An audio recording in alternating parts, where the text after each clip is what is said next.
한국항공우주산업 KAI 이 개발한 KF-21 보라매가 1580차 시험 비행을 성공적으로 마무리했다. 이는 한국 방산 역사상 획기적인 이정표로 평가된다. 폴란드 공군이 KF-21 150대를 우선 도입하기로 결정하며 글로벌 시장에서 주목받고 있다. 이에 따라 인도네시아의 계약 취소와 국기 삭제 논란도 화제가 되고 있다. KF-21은 4.5세대 초음속 전투기로 스텔스 성능과 첨단 항공전자 장비를 자랑한다.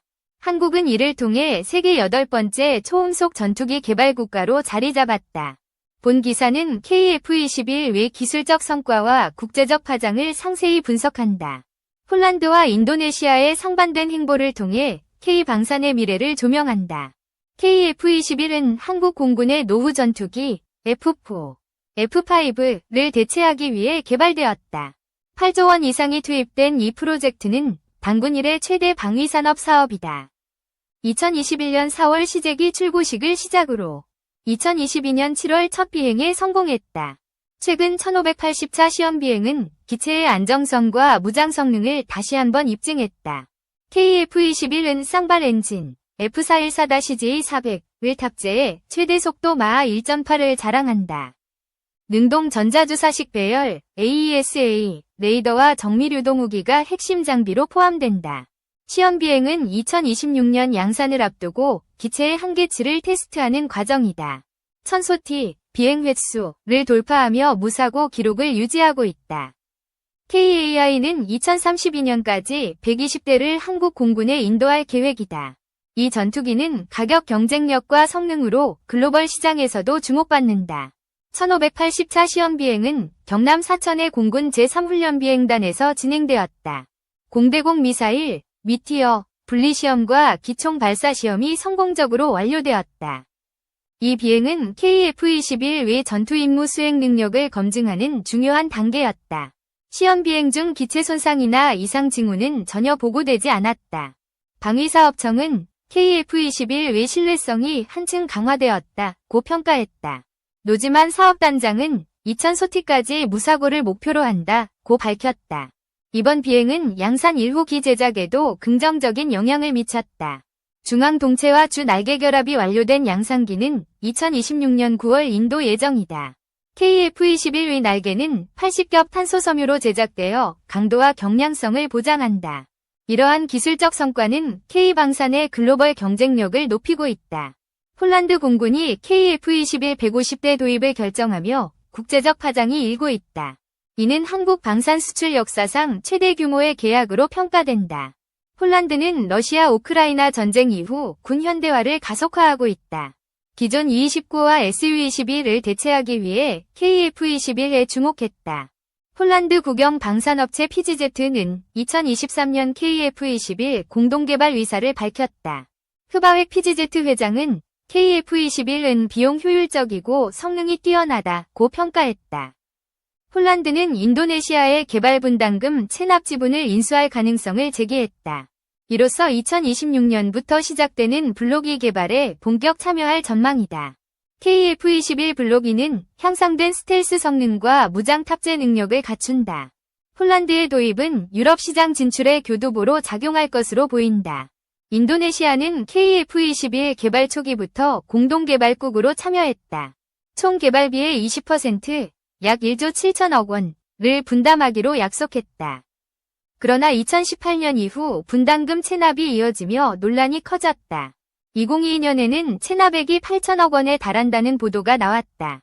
인도네시아는 기술 이전과 50대 현지 생산을 요구했으나 합의에 실패했다. 결국 계약 취소가 결정되며 KF-21 프로젝트에서 공식 퇴장했다. 시제기 5호기에 도색된 인도네시아 국기는 최근 지워졌다. 이는 양국 간 신뢰 붕괴와 계약 무산을 상징하는 사건으로 해석된다. 인도네시아는 독자적 4.5세대 전투기 I-22 시카탄 개발을 선언했다. 그러나 전문가들은 기술적 한계로 성공 가능성이 낮다고 회의적이다. 폴란드와 인도네시아의 상반된 행보는 방산협력의 복잡성을 보여준다. 폴란드는 우크라이나 전쟁을 계기로 실질적 전력 증강을 추구한다. KF-21은 F-35와 같은 5세대 전투기의 높은 유지비를 대체할 수 있다. 찰스 브라운 미 공군참모총장은 4.5세대 전투기가 현대전의 필수라고 강조했다. 반면 인도네시아는 재정난과 과도한 기술 이전 요구로 협력을 포기했다. 이는 국제 방산업계에서 신뢰도 하락으로 이어질 가능성이 크다. 폴란드는 FA-50-48대 도입 계약을 통해 이미 한국과 신뢰를 쌓았다. KF-21 도입은 K2 전차, K9 자주포에 이은 추가 협력으로 이어진다. 인도네시아의 퇴장은 폴란드의 참여로 전화위복이 될 전망이다. 한국은 이를 계기로 유럽 방산 시장 공략에 더욱 힘쓸 계획이다. KF-21은 대당 약 1,000억 원으로 경쟁 기종보다 가격이 저렴하다. 프랑스 라팔이나 유로파이터 타이푼은 대당 1,500억 물결표 2,000억 원에 달한다. KF-21은 4.5세대 전투기로 F-35의 스텔스 성능에는 미치지 못한다. 그러나 공대공, 공대지, 공대함 임무를 모두 수행할 수 있다.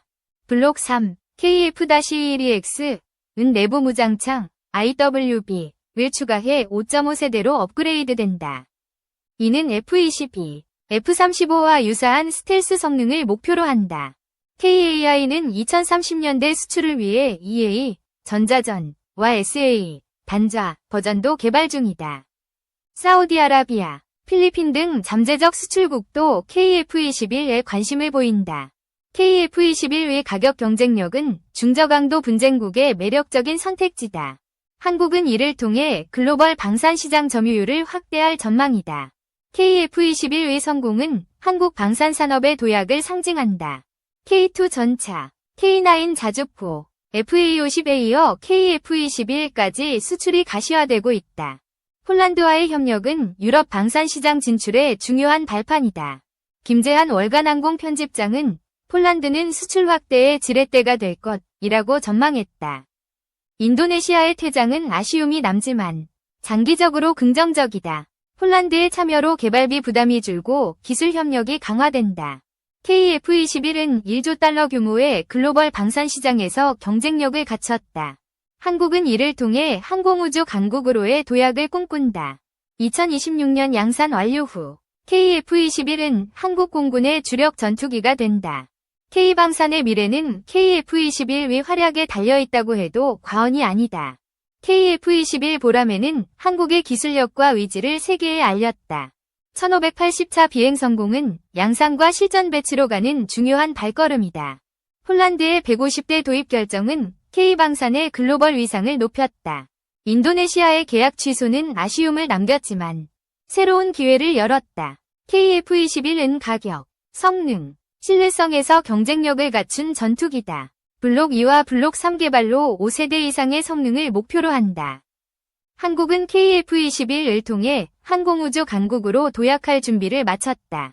폴란드와의 협력은 이 여정의 새로운 시작점이다. KF-21의 비상은 한국 방산의 밝은 미래를 예고한다.